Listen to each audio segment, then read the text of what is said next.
Hello, Abnormal Investigations. I've got another encounter for you.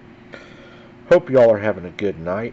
Don't forget, Saturday night at 8 o'clock p.m., we will be live, boots on the ground. Things should be kicking up. We're getting closer and closer to Halloween, so the veil should be thinning.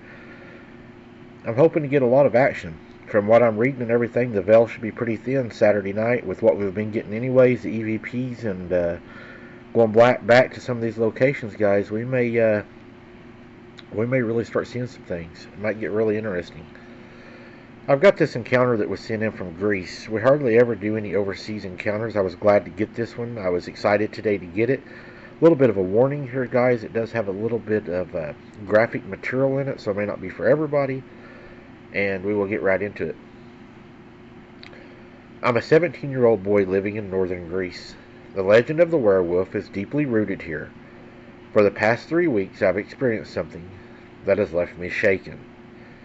It began on Saturday night when I was walking home on a dirt road. Lost in thought, suddenly, I heard a dog like panting. Turning around, I saw nothing. Footsteps followed, sounding like a massive dog running toward me. I got really scared and I shone my flashlight in that direction. That's whenever I saw it. It was a 2.5-meter tall creature. It stood on its hind legs, covered in fur, with a wolf-like head and razor-sharp teeth. Amber yellow eyes stared back at me. I thought werewolf. It growled, showing white teeth, and extended a hand toward me. I turned and I ran to my house, hearing it behind me. The creature's heavy breathing almost scared me to death. Our 1.5-meter fence was no obstacle. The creature jumped over it while it was chasing me like it was hardly even there. I locked the door, waking my younger brother, and then he asked me. He said, "What's wrong?" he asked. I said, "I believe it's a werewolf," I whispered. The creature, at that point, slammed onto the porch. I heard all of our stuff, the pots of the flowers and everything, just go flying.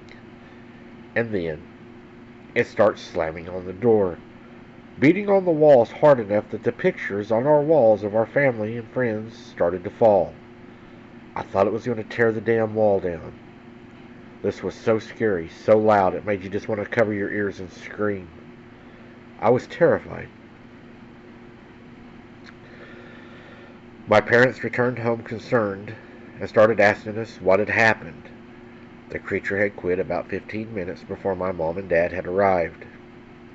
They thought we were goofing around in the house and it broke pictures and stuff. We tried to explain to them what had happened. I recounted the encounter, and to my surprise, they actually believed me. They gave me the number to the neighbor that lived down the road and told us if it ever happened again to call Mr. Wilson, that he would come down and help us. We were sure glad to know that at least we had a lifeline. The next night, while my parents were at work, we started hearing walking outside my window. I looked out the window to try to see if I could see it. A hand slammed against the window, pressed against the glass. A large hand. It had hair on top of it that was reddish, kind of long. But the fingers were long and almost grayish skin with long black fingernails. And it started scraping onto the glass. It was enough that it actually hurt your ears. Its eyes then rose to the bottom of the windowsill, looking up at me with those yellow eyes reflecting from the light in our room. And I saw what I could only describe is a massive husky's head on top of a human's body. And I'm talking, this head was huge. Downright, almost unbelievable, the size of the head and the mouth. I called Mr. Wilson. Mr. Wilson showed up in the driveway on his motorcycle. We heard him ride up to the back of the house. And immediately we heard 2 blasts from his double-barrel shotgun that he always carried. Then, at the back door, something starts beating on the door. It sounds like it starts at the top, almost at the top of the door, It beat all the way down the door to the bottom, to where the beating got faint, further and further apart, to where they had finally stopped. We were waiting for Mr. Wilson to come to the door, waiting to hear the motorcycle, but we never heard it, and we dared not go outside. After that, we saw Mom and Dad's lights coming to the driveway. It was about 2 hours later.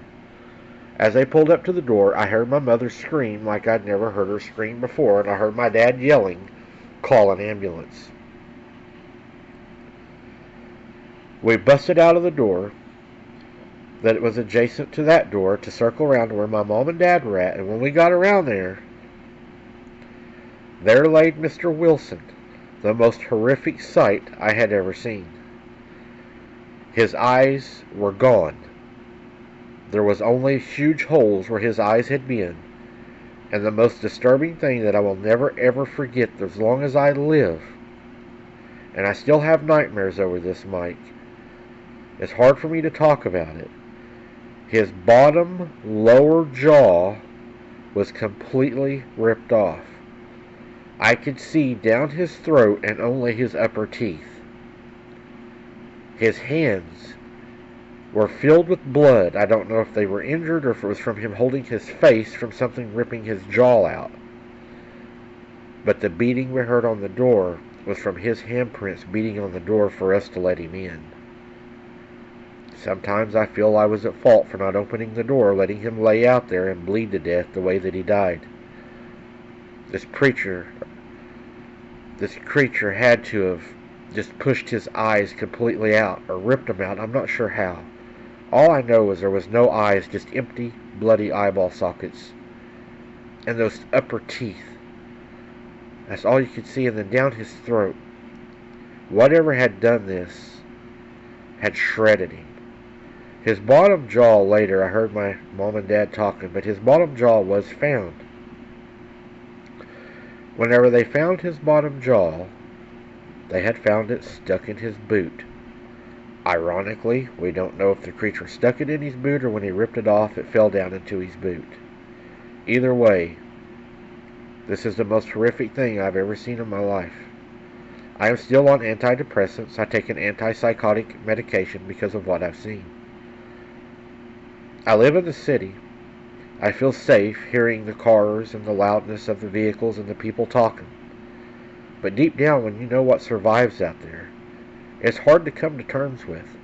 Sometimes I catch myself taking pills and trying to blot away the memories of the horrible scene that I saw that night. But then there's that piece of me, when the medications are running weak and it's almost time to take one or you forget to take one, and you start thinking, are the pills helping, or are they only covering up the problem? And if they're only covering up the problem, Mike, what do I do to fix it? People don't listen. People don't care. And they want to keep these things hidden for a reason. How do I go on with my life? What do I do? I haven't had an encounter with it, and it's now been 2 years. Am I safe now? Is it still looking for me? Does it remember me? Will it try to do to me what it done to Mr. Wilson? I sit here right now writing this letter to you.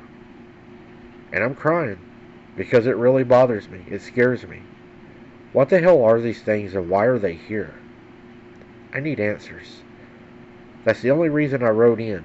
The reason that I'm facing this and doing this to myself tonight, making myself feel the way I feel. I need to know what they are. And I need to know why it done that.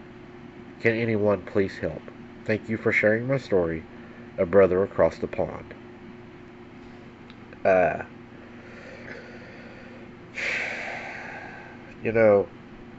don't know why they do it. We can only theorize that if, what I believe they're Nephilim, they hate the humans. They don't, they hate us. We're a slap in their face. Either way or whatever they are, we know that they don't like us. They do what we believe, attack people, take people away from us. That is very horrific what happened. That is a scene that I wouldn't wish on anybody to have to see. Did it stick, that part of him in his boot. I don't know. It could have fell in his boot, I guess, or it could have stuck it in his boot. Why it would have stuck it in his boot, I have no idea. It doesn't make sense to me, but maybe it was something sinister that it was doing, something to make us ask these questions. Sometimes you have to ask yourself sometimes, why are things so out of sort? Why do they not make sense? And sometimes you have to think maybe they're doing this to make us ask these questions. I don't think you're at fault for not letting me in. I don't believe you opening that door would have made a difference. Sounds to me like the trauma that he suffered, it was probably going to end one way for him in the way that it did end. So I don't believe you have any guilt there. Do I believe it's still after you? I believe that it will remember you if you're ever in the woods. I believe that it has your scent. I believe that it knows who you are. If you haven't had an encounter in 2 years, I would say that it's not actively searching for you. It might have been a passerby, but I also wouldn't go into the woods and take a chance, thinking that I was just okay. I would go with friends if I went. I'd be cautious. Keep your head on a swivel. Uh, I'm sorry that really did happen to you that night. I don't think we have all the answers. If you watch some of my older shows, you'll see some of my theories and opinions on what I believe they are and why they do what they do. I'm sure you'll get a lot of good answers from our people here. We have a lot of smart people that listen on this channel, a lot of great people, and hopefully you'll get some of the answers that you need. I hope that you get to feeling better. I hope you're able to get past this and get your life back on track and have as normal of a life as you're able to. Thank you for sharing your encounter. I appreciate that so very much. And until next time, keep your head on a swivel. Don't be something's dinner.